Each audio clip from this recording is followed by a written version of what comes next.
Hello ladies and gentlemen, welcome back to a brand new video. Today we're going to be doing Chernobyl episode 5, the finale of the miniseries that I've been really enjoying.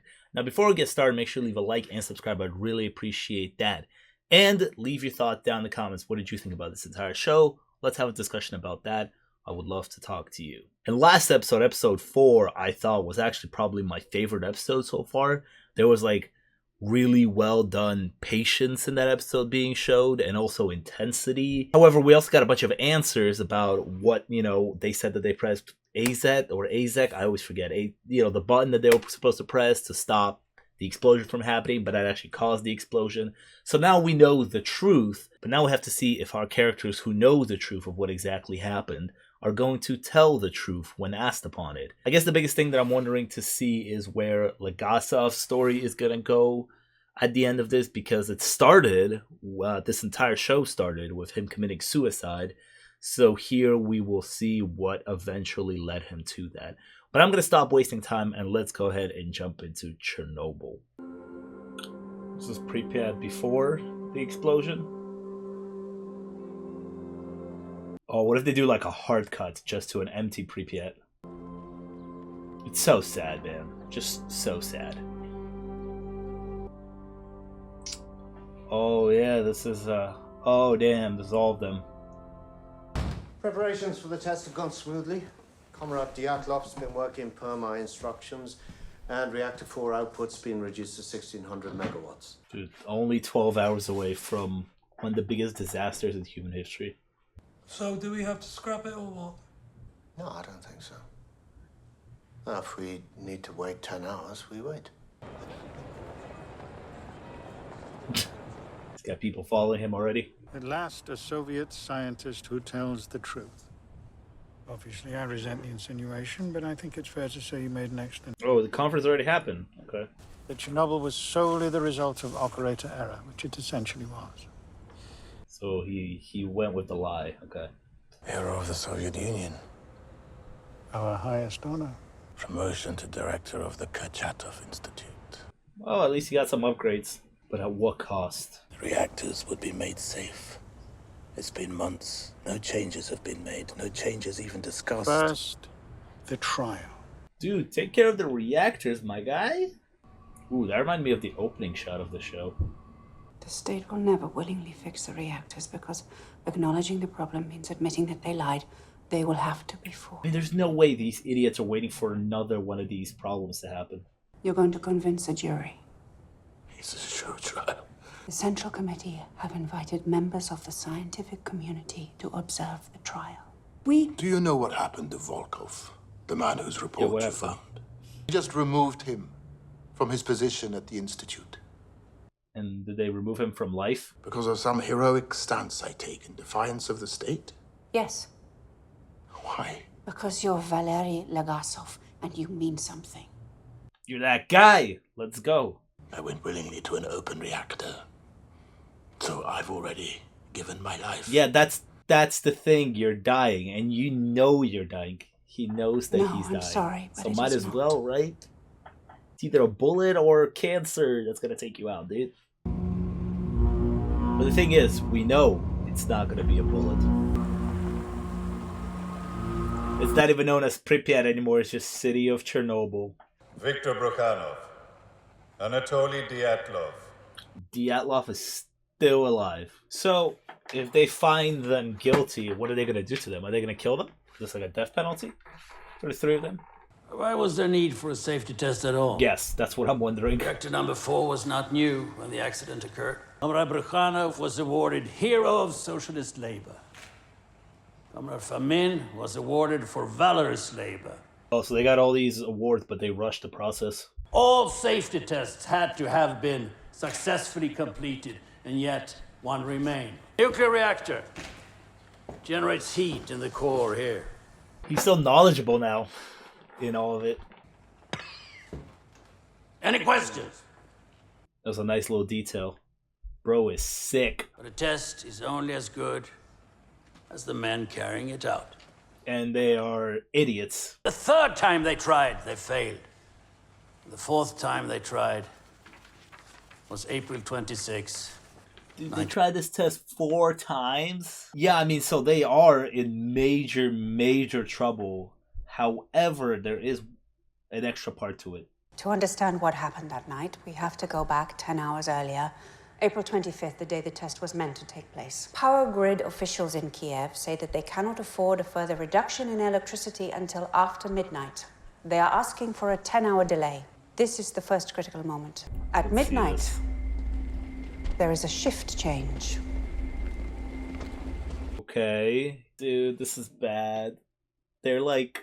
I have to do something I've never done before with Dyatlov looking over my shoulder. No way, they don't know what they're doing. Oh my god. He says to follow the cross-down instructions. So then why are they crossed out? Yeah, that's a good question. What's that all about?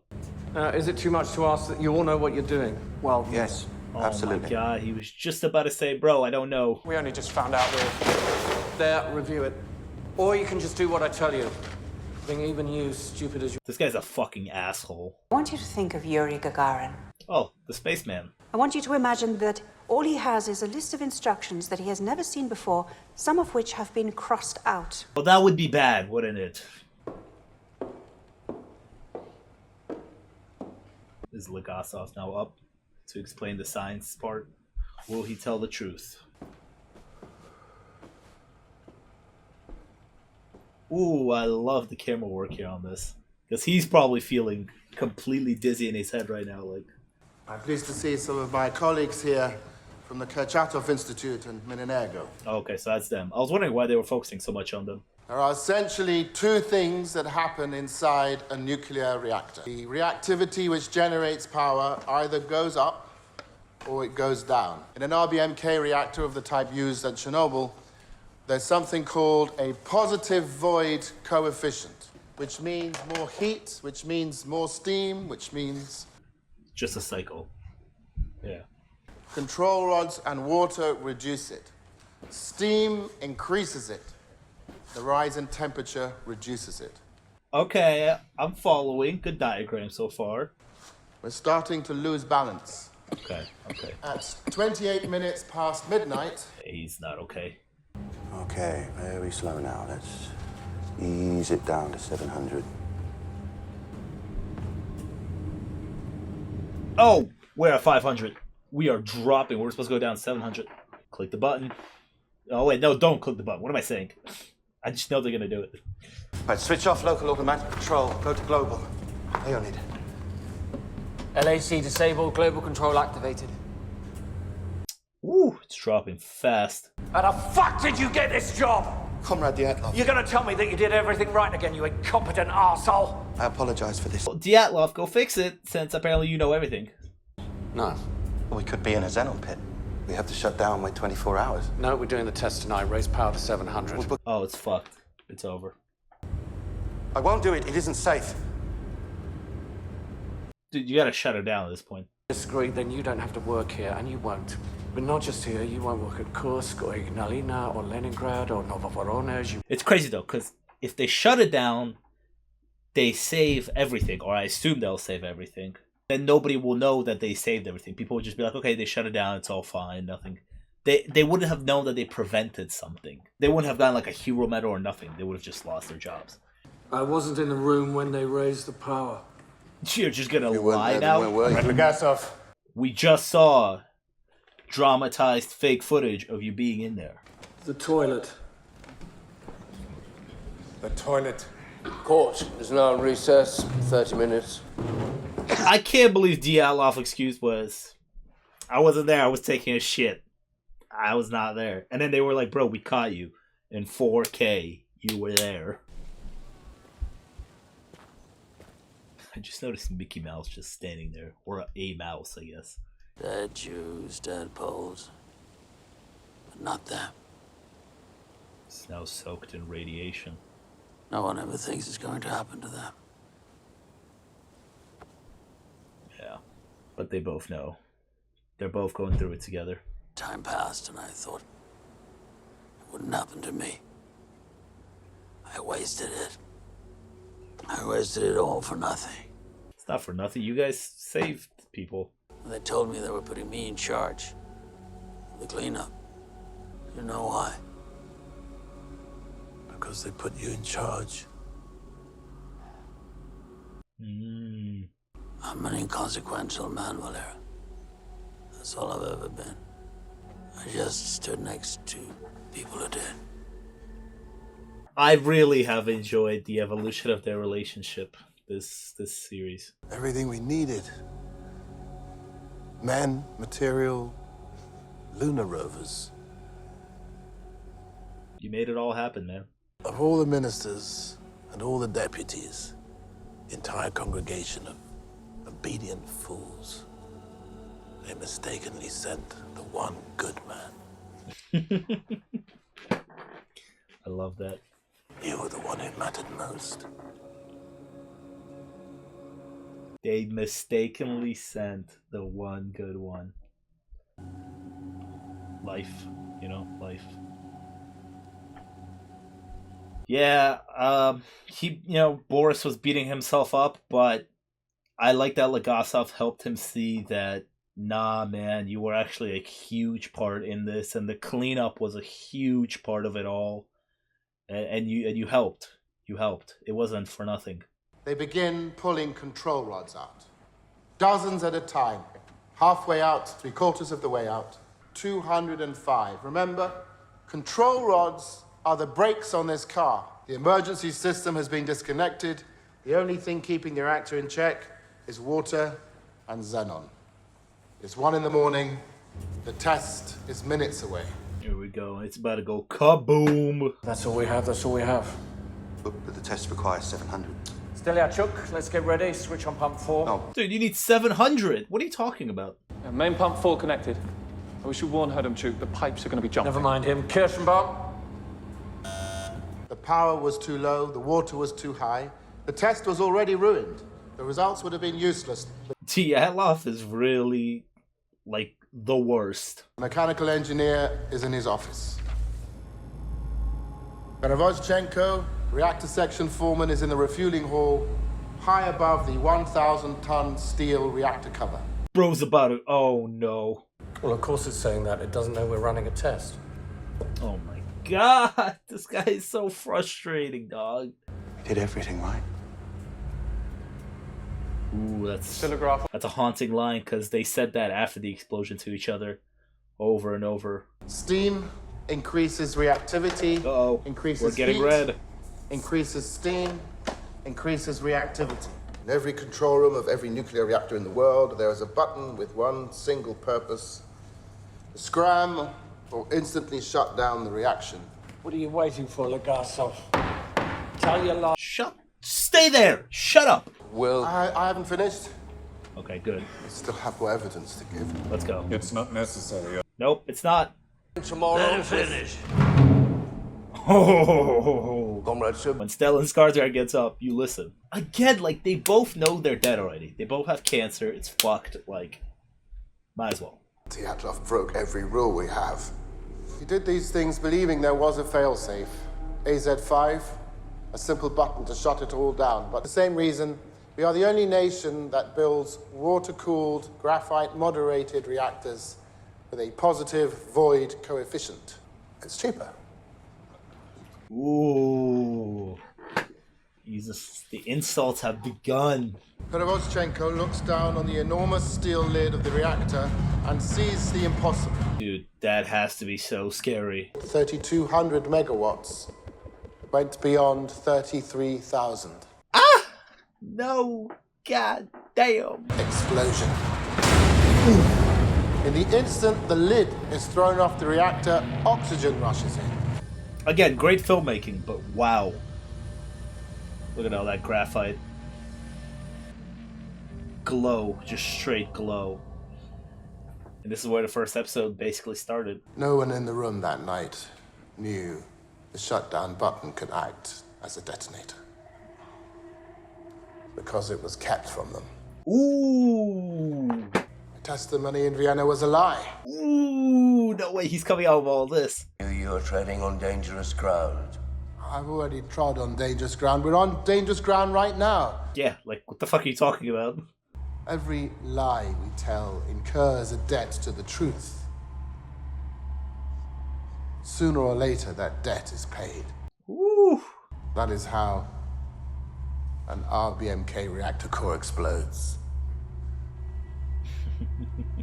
That line to cap it all off, because the first couple of episodes they were running back and forth and talking to each other, being like, how does it explode? And they all looked at each other like, I don't know how it explodes. And that right there just wraps it all up. There's Mickey, I guess. I just realized, is this actor, the KGB leader, is he from Shawshank Redemption? I can do anything I want with you. Okay, well that's not But what I want the most is for you to know that I know. You're not brave. You're just a dying man who forgot himself. I know I am. This dude's an asshole, man. Everybody's terrible. Your testimony today will not be accepted by the state. It will not be disseminated in the press. That fucking sucks, man.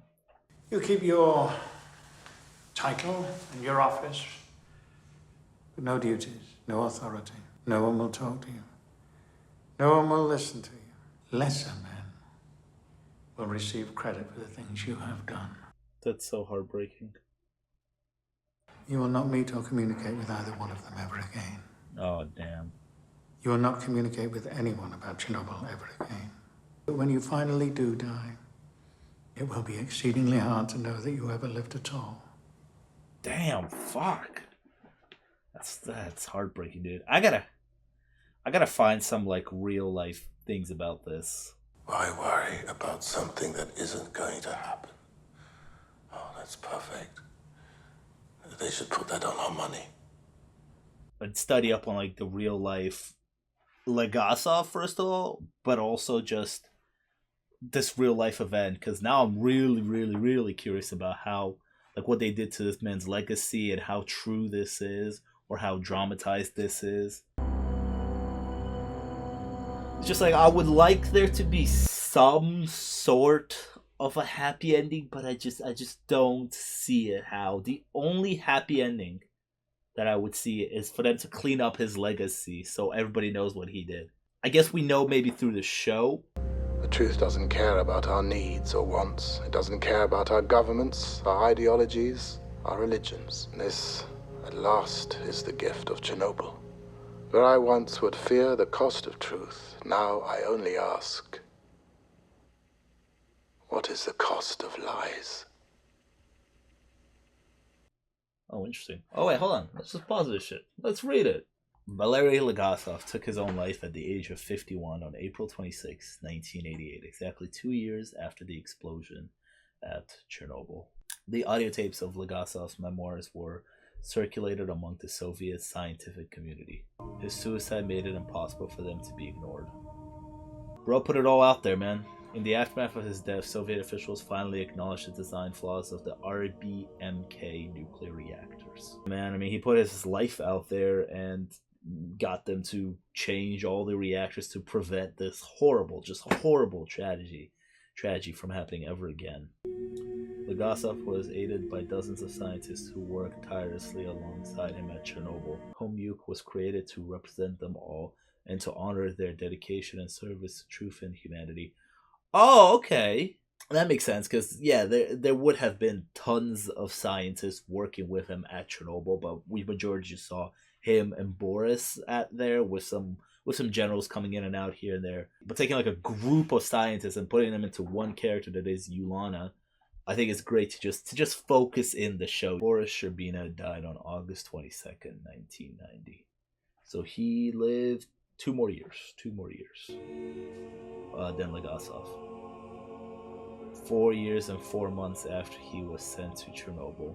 For their roles in the Chernobyl disaster, were sentenced to 10 years hard labor. After his release from it, returned to work at a nuclear power plant? No way, dude. What? From radiation illnesses in 1995, yeah. He was 64.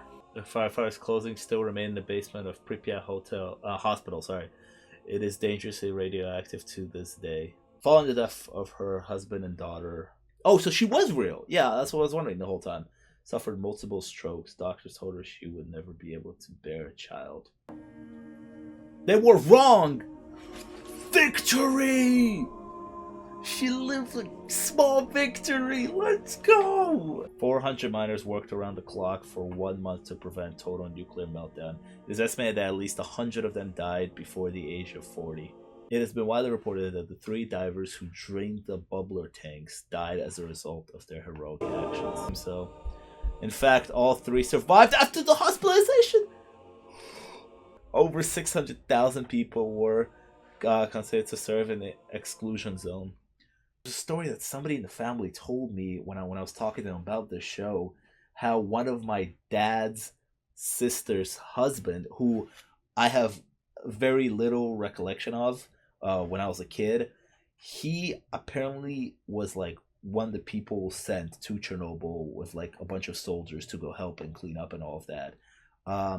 Yeah, I don't really have many memories of him. I don't even remember when he died. Apparently, one of my uncles that I barely know was potentially there. In 2006, he wrote, "The nuclear meltdown at Chernobyl was perhaps the true cause of the collapse of the Soviet Union." In 2017, work was completed on the new safe confinement at Chernobyl. Oh, they built like a new thing around it. At the cost of nearly $2 billion, it's designed to last 100 years. Yeah, I mean, they probably hit a lot of the numbers. Most estimate range of 4,000 to 93,000 deaths. That's a wide range. That is a very wide range. The official Soviet death toll unchanged since then. Memory of those who suffered and sacrificed. I'm happy that I finally watched and finished the show, because it is truly spectacular. Just everything from it, the filmmaking, the acting, the music, all of it's great. This is a really, really well made mini series here that they did. 5 episodes only, you get the entire story. Great drama too. I think they did a good job. And obviously, when you're telling these real life events, you're making this for TV. You have to give it some drama here, and I think they did a really good job. And I really love the ending piece. A very grim series, but a series that knew what it was. It knew that this isn't a joking matter. This isn't a happy ending. This was an event that happened in human history that was awful from start to finish, and it's still haunting people, right? This is new in human history. This happened in 1986. Like, my parents were alive when this happened. I wasn't alive, but my parents were alive during this. A lot of your parents were alive when this happened. Some of you watching this might have been alive when this happened. Like, this is fresh history here. And the show never held back. So yeah, just a fantastic show, really well made. And I'm just happy that I finally sat down and watched it. It took me a couple of years to commit to it, but I'm finally here and I'm happy that I watched it, because it's really good stuff. And I'm pretty sure it won a bunch of awards and Emmys because of how good it is. If you enjoyed my reactions to Chernobyl, make sure to leave a like and subscribe. I'd really appreciate that. Check out some of my videos, and I'll see you guys next time. Peace.